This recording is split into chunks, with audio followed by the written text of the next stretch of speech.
जैसे देखिए हमने प्रीवियस क्वेश्चन को सॉल्व किया ना, इसी तरह हम दो मजीद इक्वेशंस ले लेते हैं जो कि सिस्टम ऑफ लीनियर इक्वेशंस को ही रिप्रेजेंट कर रही हैं और उनसे फिर अब वैल्यू चेक कर लेते हैं। जैसे आप देख सकते हैं आपके सामने यहाँ पे दो इक्वेशंस गिवन है, ठीक है। अब सबसे पहले चेक करना है कि दोनों साइमल्टेनियस लीनियर इक्वेशन है या नहीं।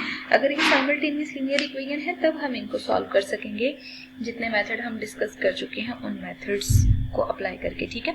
तो यहाँ पे देखिए सबसे पहले आप यहाँ पे लिखिए द गिवन इक्वेशंस आर, ठीक है। और उन दोनों गिवन इक्वेशंस को यहाँ पे कंसीडर कर लें। -2x + 3y = 2 आ रहा है, ठीक है। तो इनको ना 1 और 2 मार्क कर दें। हम रेफरेंस इसलिए देते हैं ताकि आगे जब हमने इक्वेशंस में वैल्यूज पुट करनी हो तो हमारे लिए कैलकुलेशंस इजी हो जाए, ठीक है।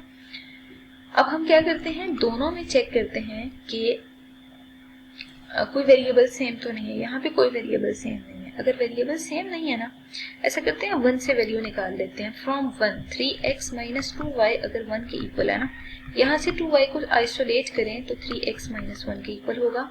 फिर आप ऐसा करें कि y की वैल्यू को अलग कर दें तो 3x - 1 / 2 के इक्वल होगी, ठीक है। सबसे पहला काम आपने यही करना है कि इन वैल्यूज को सबसे पहले जैसे y की वैल्यू को आइसोलेट कर लिया, ठीक है।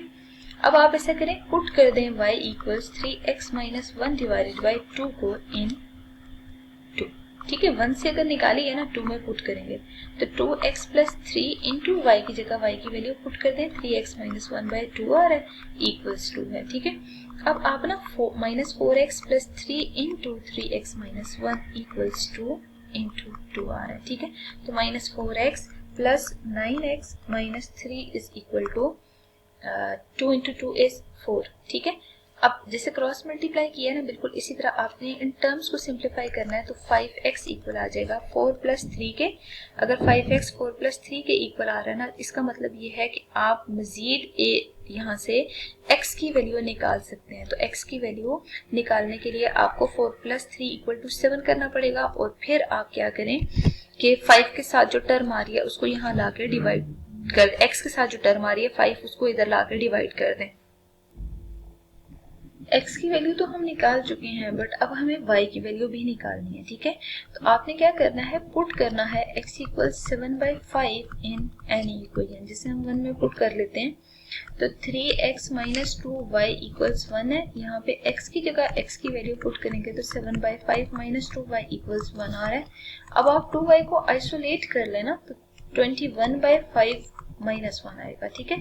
2y की वैल्यू निकालनी है तो पहले आपको एलसीएम लेना पड़ेगा। 21 - 5 / 2 आ रहा है। अब देखें 21 में से 5 जब आप सब्ट्रैक्ट करेंगे ना तो आंसर कुछ इस तरह से आ रहा है। Answer I hope so it is 16, ठीक है। 16/5 आ रहा है, ठीक है। अगर 16/5 आंसर आ रहा है ना तो आपने क्या करना है, अब y को आइसोलेट करना है।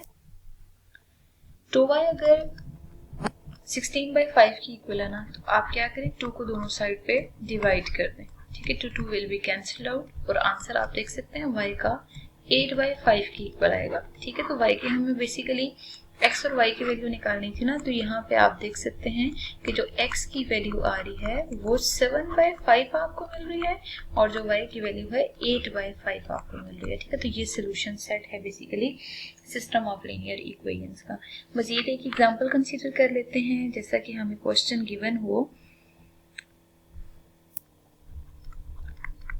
2x 2y = 4, ठीक है, और 3x + 2y = 6 हो, ठीक है। यहाँ से हमने ना x और y की वैल्यू निकालनी है। अब देखिए आपको आइडिया है कि हमेशा जब हम इनको सॉल्व करते हैं तो टेक्निक होती है सॉल्व करने की जिसके थ्रू आपने इनको मजीद सिंप्लीफाई करना है।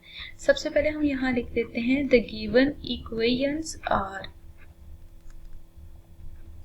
ठीक है। एक इक्वेशन है 2x - 2y = 4, इसको 1 मार्क कर दें और दूसरी इक्वेशन है 3x + 2y = 6, इसको आप 2 मार्क कर दें, ठीक है।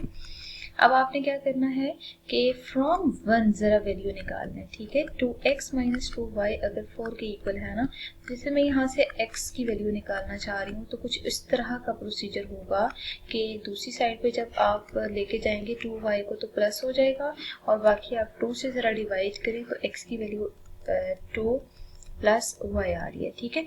अब आपने ना ये जो x की वैल्यू है ना, put x equals to Y 2 plus Y in 2 में पुट करें। 1 से अगर ये वैल्यू निकाली है तो 2 में पुट करेंगे।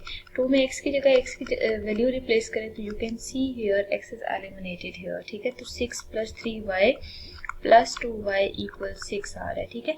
अब 5y प्लस 6 के इक्वल आ रहा है, बट आपने y की वैल्यू निकालनी है तो यहाँ से पहले y को आइसोलेट कर दें।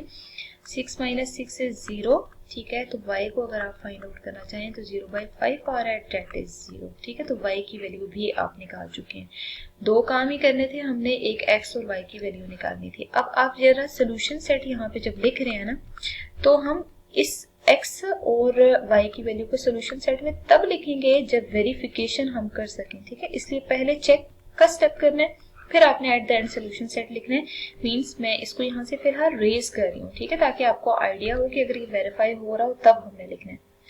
अब ना पहले वाली इक्वेशन बेशक ले लें और इस इक्वेशन में x की जगह x की वैल्यू पुट करें, डेट इज 2, और y की जगह y की वैल्यू पुट करें 0, ठीक है। और जब हम वेरिफिकेशन करते हैं तो जहाँ टर्म्स लिखी हैं वहीं पे लिखी रहे, आपने इक्वालिटी के लेफ्ट राइट पे मूव नहीं करना। यू कैन सी हियर कि जब मैंने लेफ्ट हैंड साइड में x की जगह 2 और y की जगह 0 पुट किया है तो जो आंसर आ रहा है उसके अकॉर्डिंग लेफ्ट हैंड साइड और राइट हैंड साइड मैच कर रही है। अगर लेफ्ट हैंड साइड और राइट हैंड साइड मैच कर रही है, इसका मतलब ये है कि वो जो 2 0 सोल्यूशन आ रहा है उसको अब आप सोल्यूशन सेट में लिख सकते हैं, ठीक है। तो बेसिकली अब आपको ये कंडीशन क्लियर होनी चाहिए कि अगर system of linear equations given है, ठीक है, तो उनको सॉल्व करने के लिए हम cross multiplication method, equating coefficient method या सब्स्टिट्यूशन मेथड और क्रामर्स रूल या मैट्रिक्स इन्वर्जन मेथड, ये सब मेथड अप्लाई कर सकते हैं, ठीक है। बट अगर आपके पास कंडीशन चेंज हो, जैसे एक लीनियर दूसरी क्वाड्रेटिक, दोनों क्वाड्रेटिक या इस तरह के जब सिस्टम एग्जिस्ट करेंगे, तो हम इंशाल्लाह नेक्स्ट लेक्चर्स में कवर करेंगे कि कैसे हमें वो सॉल्व करने हैं।